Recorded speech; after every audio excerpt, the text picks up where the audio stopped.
All right, so we're going to start off with Chapter 7, Lesson 2. This is going to be talking about addition equations. So we've kind of already talked about this yesterday, so we're going to skip that whole part.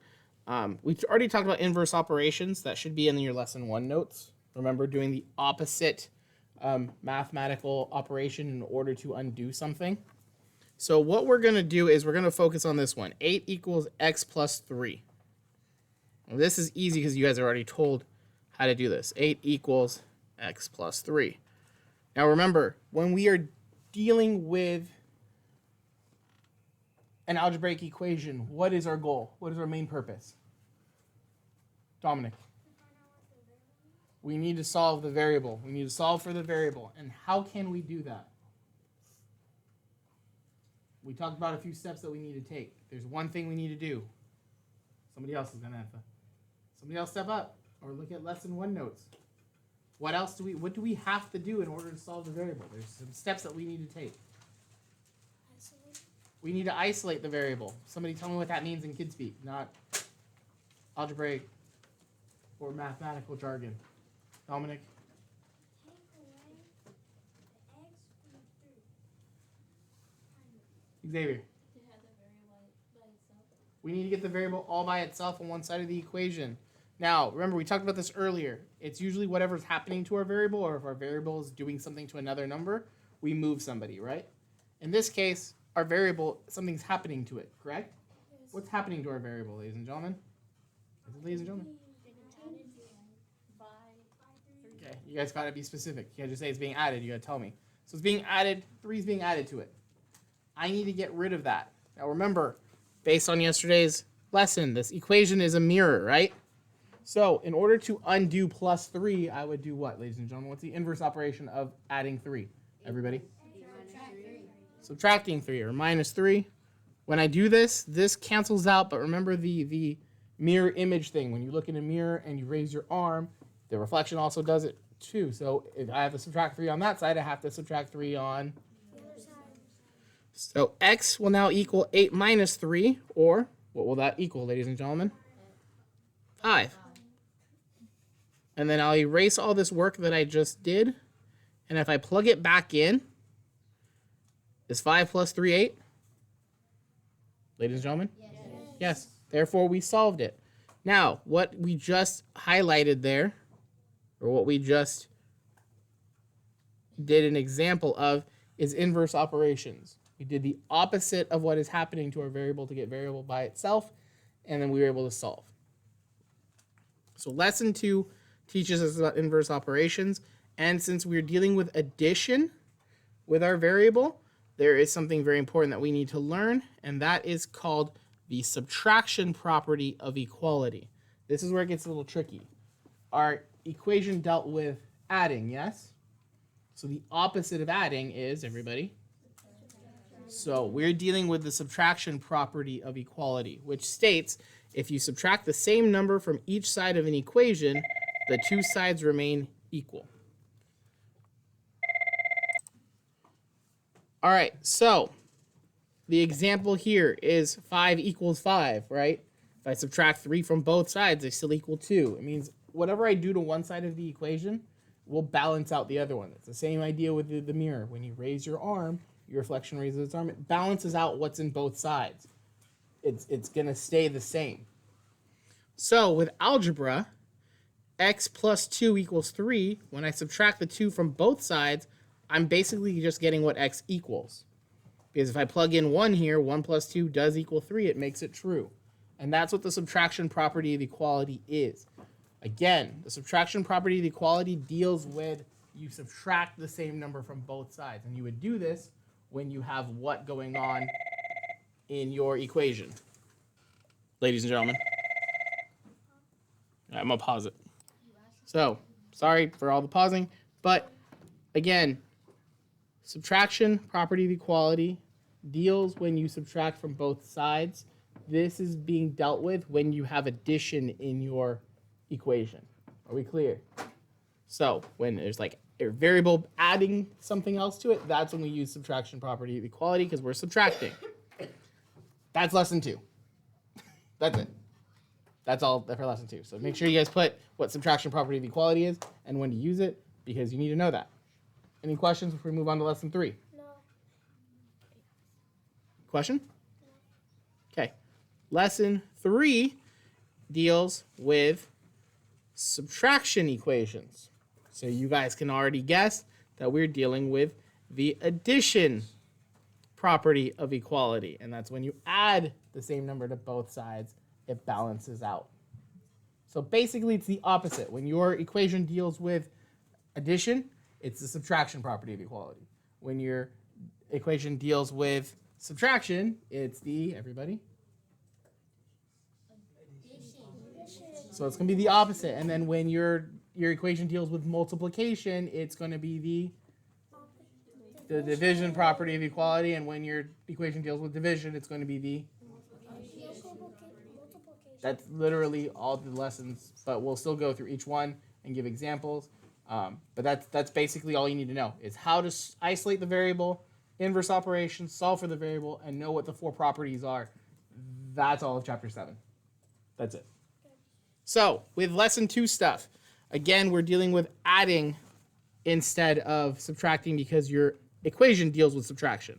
So we're going to go ahead and, if you guys want to put this in your notes, if you add the same number to each side of an equation, the 2 sides remain equal.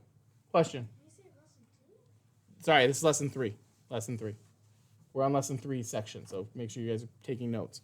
This is in your OneNote, so you guys can write this in later instead of squinting your eyes at the screen. So you guys could always write this in later. This is lesson 3. We're on lesson 3. Okay, so going to some examples. A minus 5 equals 9. Say on your test, I give you this question, and I don't even want you to solve it. I just want you to tell me what property would you use to solve this? What property would you use? The addition property of... Equality. Shh, I know, I didn't say ladies and gentlemen, but they jumped the gun. So, pay attention to what I'm saying. If I say ladies and gentlemen, or if I say it's a question. So, and the work you would do here is, I would try to isolate A by itself, right? Add 5 here to cancel out.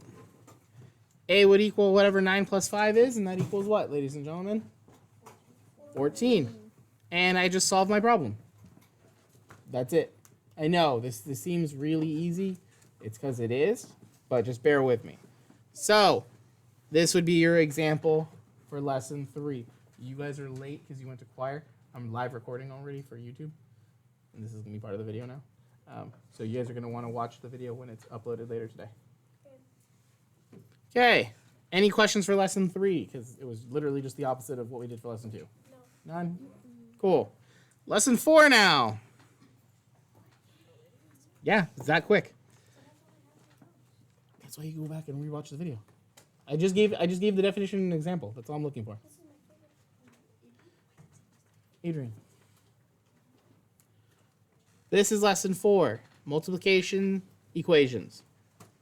So again, when you have a equation that is being multiplied, to do the inverse operation would be what, ladies and gentlemen? Division. So our concept for this lesson is the division property of equality. If you divide each side of an equation by the same non-zero number, the 2 sides remain the same. The reason why, you can't divide by 0, right? You can't divide by 0. So if you divide both sides by the same number that isn't 0, both sides will remain the same. So in the example they give us here, 3x equals 12, what is happening to x, ladies and gentlemen? It's being by 3. So I'll wait because I know some of you guys are still writing this down even though it's in your book, or you can watch the video later and copy it down. Or you guys could literally, I don't know. I'll wait. I'll read it one more time for those of us that are like trying to like read the screen. If you divide each side of an equation by the same non-zero number, the 2 sides remain equal. Okay, so the example I'm going to give you guys on this one is the one that gave us. 3x equals 12. Our variable is x, and it is being multiplied by 3, correct? So I'm going to undo that. The inverse operation of multiplication is, everybody? So I'm going to divide by 3, but remember, it's a mirror, so if I do it to one side, I have to do it to the other. So x will equal 12 divided by 3, which everybody here should know is 4. And I solved what x equals. Now, on your test, you may be asked, solve for x, and then identify what property you use. What property did we just use? Oh, I did say, ladies and gentlemen. Rowan. What property did we just use? Division is not a property, it's an operation. So you gotta give me the full name. Dominic. Thank you. So you guys are gonna need to put that in your answer, the division property of equality. If you just put division on it, I will have to mark you wrong. So, division property of equality. No, I don't want the video hearing. So, okay. So, any questions with lesson 4? No.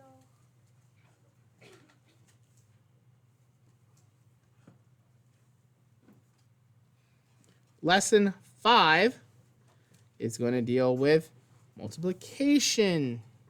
Or sorry, division, which is going to deal with the multiplication property of equality. So, when our variable is being divided, and again, we talked about this yesterday with our variable being put like as a fraction, that means top number divided by bottom number, right? So what's happening to A here? I didn't say, ladies and gentlemen. A is being divided by 3 in this example. This is lesson 5 notes, ladies and gentlemen. A over 3 equals 7. This means A divided by 3 equals 7. Sometimes you may see it written like this. Please be aware of the different ways to write it. Because remember, a fraction is a division problem that has not been solved yet. Or the test could literally write it out like this.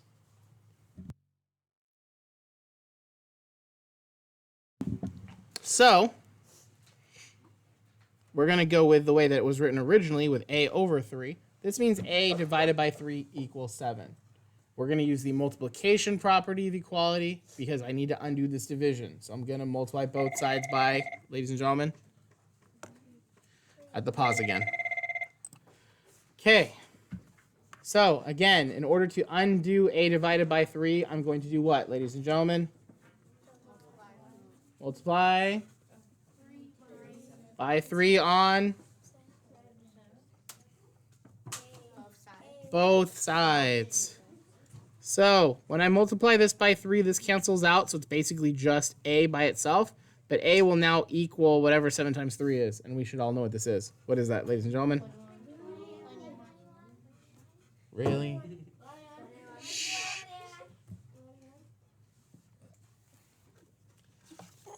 I'll fill out 21 of these then.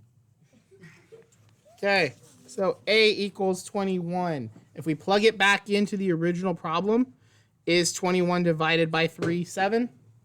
Ladies and gentlemen? Yes? So therefore it works. Always remember to plug your answer back in to make sure it works. Because you could get an answer, you could have done math wrong, you could have made one little mistake. Plug it back in to make sure that it actually works. If it does, did it right. If it doesn't, go back and check your math. And that's literally it for chapter 7. I mean, we can do one more example for lesson 5. Here, we'll do some harder examples, and I'll erase the answers since they're already there.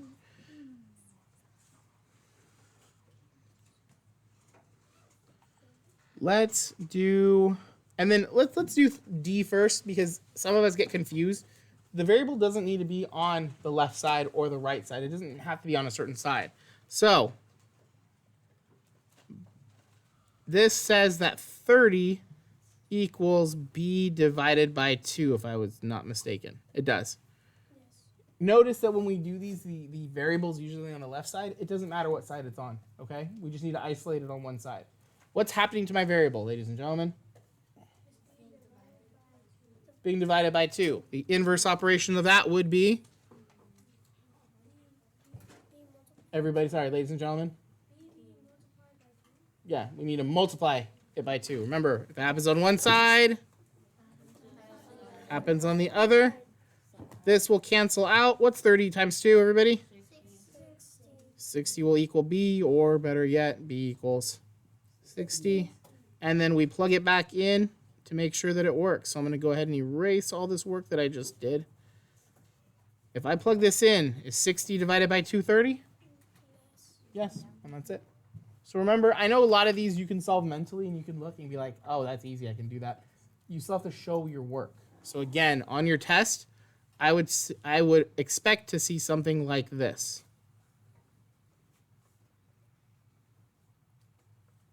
And then you would circle your answer.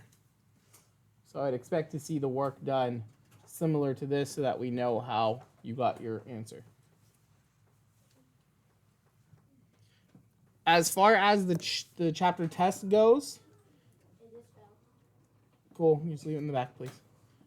As far as the chapter test goes, you guys have a really good example on OneNote, literally under test and under review. I would highly suggest like reviewing these because they're going to be pretty much what the test is based on. This test is easy. This test is the easiest one out of the year. And I've said that before. No, this is hands down the one. This is the one.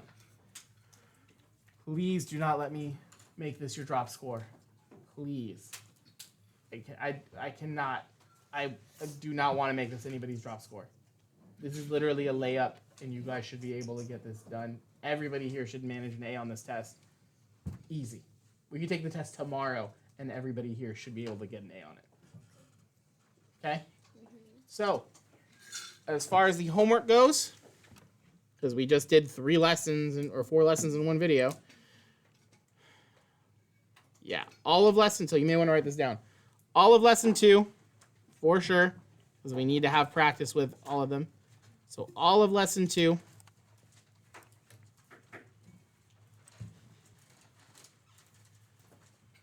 As far as lesson 3, numbers 1 through 15, we'll do 16 as a class. So somebody writing these down somewhere, because remember, these should be in your planner too.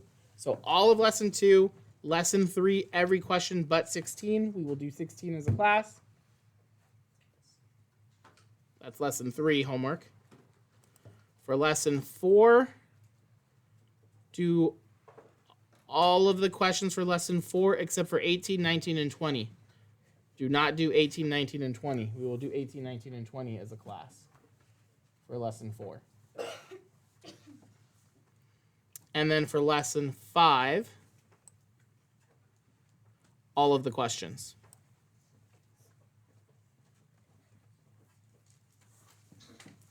Okay, and that's basically lesson 7. That's it. All right, if there are any questions, I'm going to go ahead and stop the recording.